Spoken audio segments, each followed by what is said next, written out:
Só me apresentar rapidamente. Meu nome é Mafê Campos, eu sou daqui de São Paulo, no futebol feminino e com capelania esportiva. E é um tema bem bacana que eu gosto bastante sobre a identidade do atleta. E nós vamos discutir um pouquinho sobre o que significa isso, né? Então, nesse momento agora, a gente vai pensar nessa pergunta que parece ser uma pergunta bem simples, né? Quem é você? Quem somos nós? Ah, Parece ser bem simples, mas se a gente for parar para pensar, geralmente nós associamos muito da nossa identidade às coisas que nós fazemos, ou a funções e papéis que nós temos perante a sociedade. Então, eu posso, enfim, eu sou a Maria Fernanda, eu sou atleta de futebol, eu sou técnica de futebol, eu sou brasileira, eu sou mulher, eu sou mãe, eu sou esposa, eu sou... Enfim, a gente vai atrelando uma porção de coisas relacionadas ao nosso papel e função. E com isso, é muito interessante quando a gente pensa na ideia do atleta, porque, por exemplo, se eu dizer que eu sou uma jogadora de futebol, é diferente de eu falar eu gosto de futebol.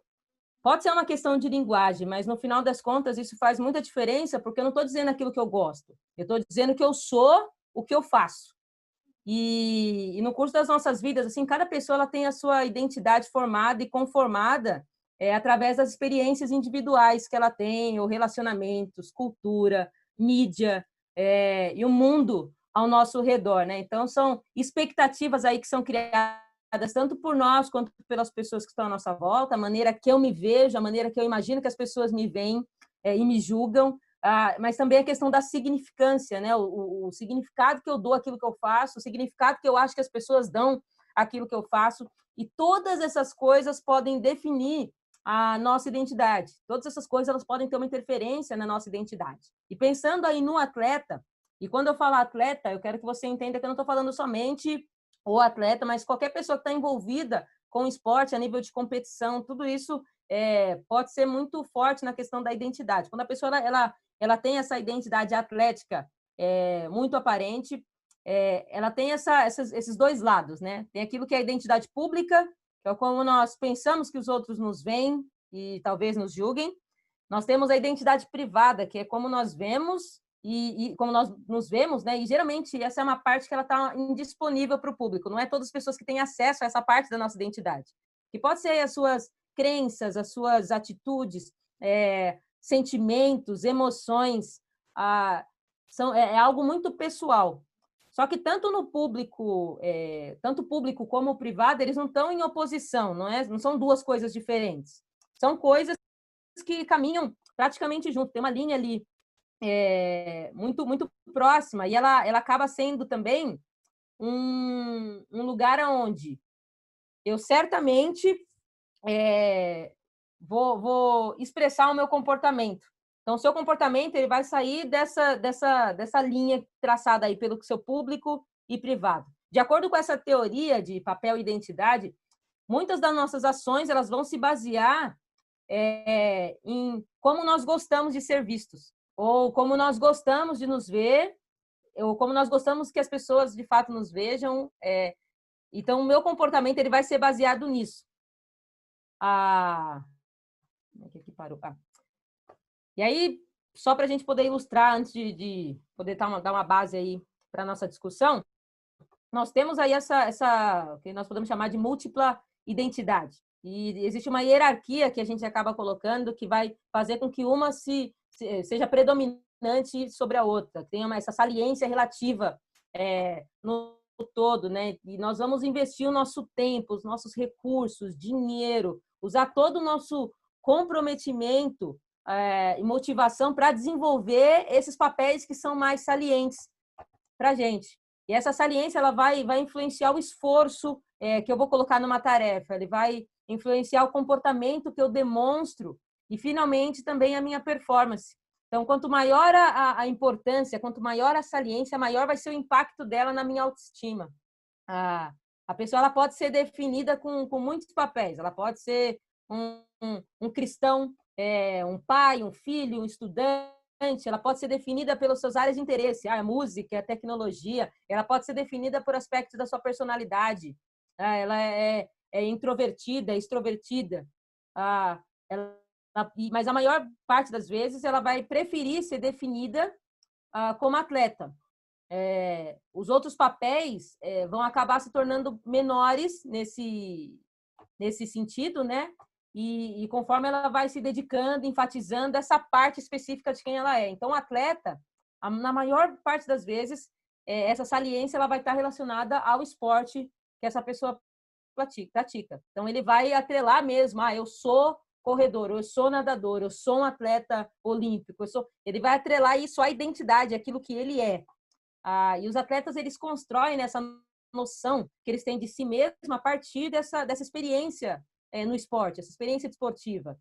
Ele vai edificar a identidade, alicerçar o sentimento de valor pessoal com base no sucesso e fracasso que ele tem ao longo da vida. Isso é algo muito perigoso, eu diria, para qualquer pessoa viver dessa forma, porque essa parte vai ser a maior parte da identidade dela, é a maneira que ela se sente conectada com quem ela é a maneira que ela se sente confortável e com essa ideia. As pessoas à sua volta elas vão reforçar esse aspecto da identidade atlética, né? E no caso, se a gente for pensar em um atleta que tem alguma fama, que seja bem pago ou bem sucedido, o como que isso de fato pode ter uma influência muito forte na identidade, porque é a maneira que as pessoas me notam, é a maneira que talvez as pessoas me tratam diferente porque eu sou assim, porque eu sei fazer isso.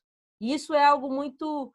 Tem algumas implicações. Algumas coisas que podem ser positivas, que em relação vai ser uma pessoa comprometida, vai ter esse foco no esporte, nos alvos, na performance, a motivação, disciplina, mas também tem aspectos negativos, porque se a pessoa ela foca somente nessa área da identidade atlética, ela pode ter aí um compromisso excessivo, ela pode ter treinamentos excessivos, porque ela entende que eu só vou ser o que eu sou se eu me manter aqui no auge da minha performance. E com isso ela vai gerar um esgotamento, ansiedade, porque e os tempos que eu não posso estar praticando meu esporte, como esse que a gente está vivendo agora? E os tempos que eu estou lesionada? Isso vai gerando algo muito, muito ruim para a pessoa. Ou, né, na pior das hipóteses, a pessoa ela pode chegar a fazer o uso de substâncias proibidas, tóxicas, para poder se manter na performance. Ou seja, tudo isso é muito sério da gente entender o que está por trás dessa identidade atlética, né? Tem essas implicações que a gente vê, porque essa pessoa ela começa ali desde muito cedo, tem aquele compromisso forte, ela vai investir muito tempo nessa área particular da identidade dela, e as outras partes elas vão se perdendo. E ela acaba não se desenvolvendo de uma forma múltipla, acaba fechando um conceito, tendo um conceito limitado de si, e aí ela vai chegar num ponto que ela fala, eu só sei ser atleta, eu só sei ser técnico, treinadora, eu só sei fazer isso, eu não sei fazer outra coisa, porque ela só desenvolveu essa área da identidade dela, de parte de função.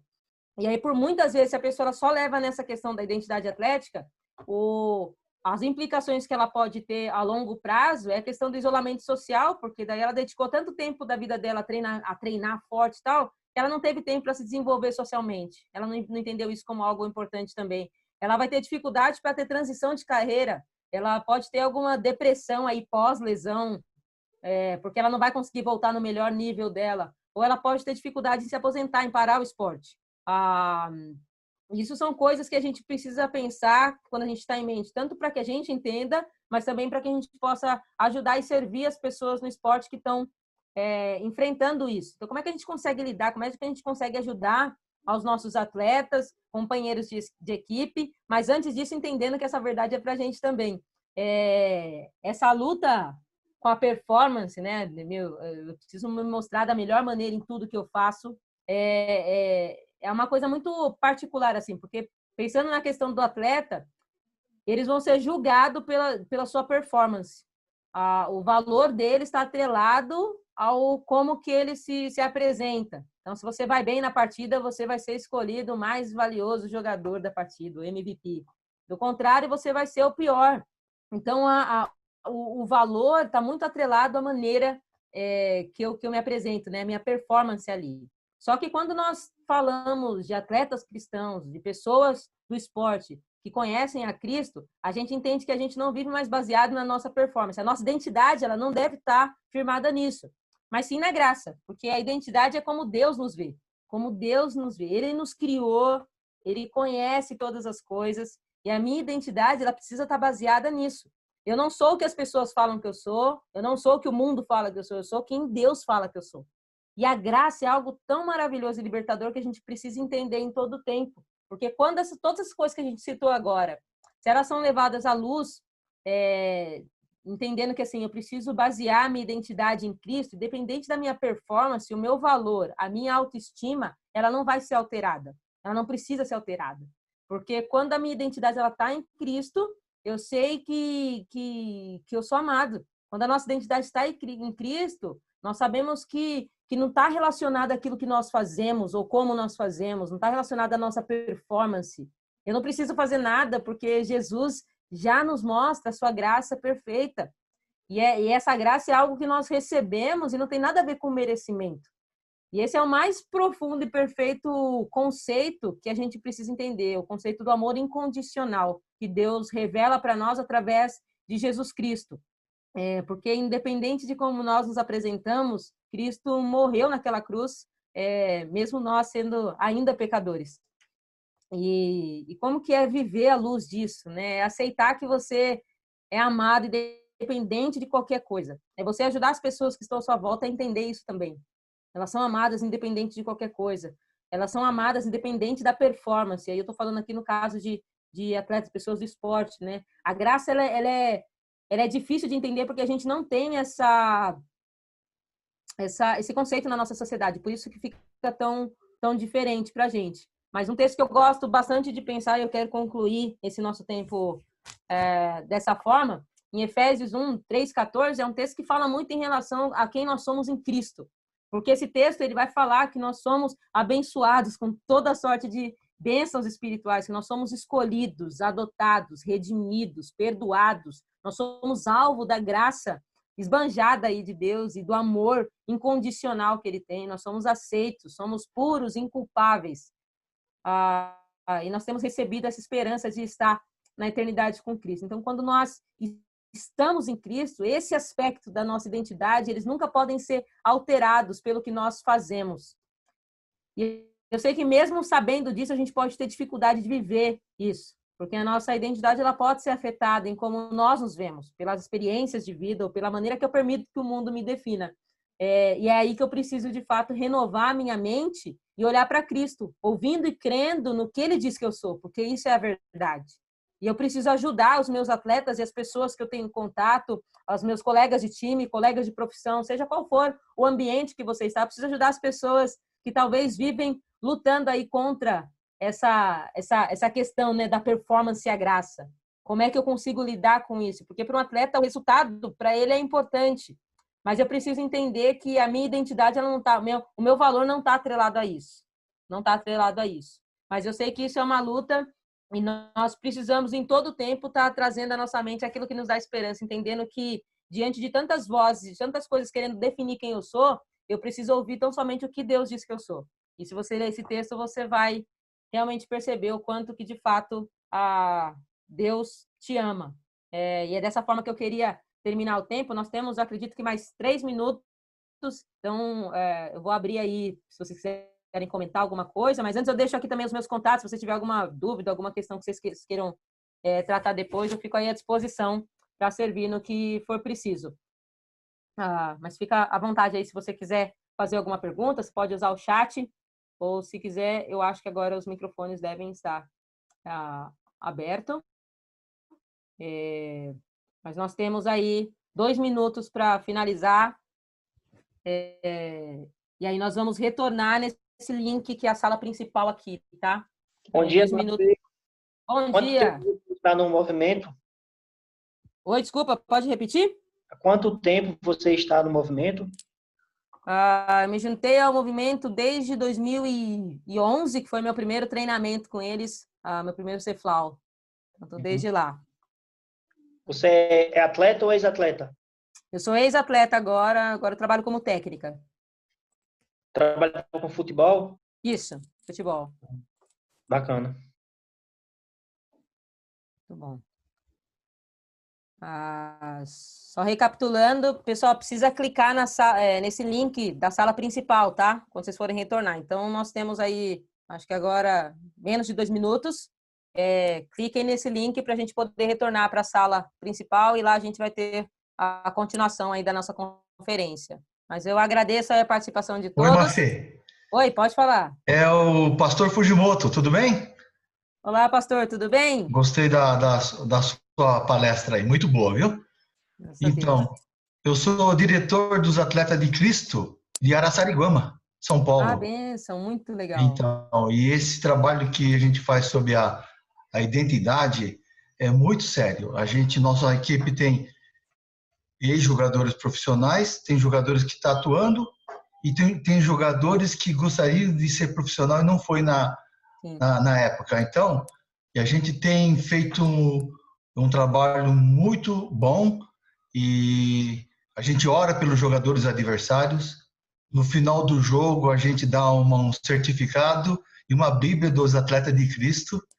E tem muitos jogadores que têm aceitado a Jesus através deste movimento nosso.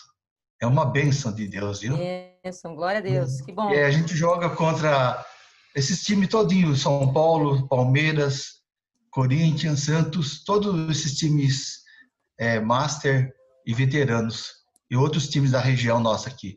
Nós temos levado o evangelho através do esporte. Muito bom. Glória a Deus, que bom. Glória a Deus por isso. Nós precisamos estar nesses lugares, meus irmãos.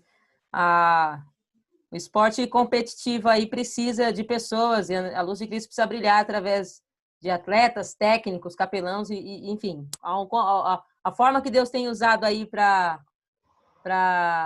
enfim, a forma que Deus tem dado para você, que Ele possa te usar mesmo. A gente precisa levar essa luz de Cristo aí e ajudar essas pessoas a entender que elas não vivem pela performance, mas sim pela graça.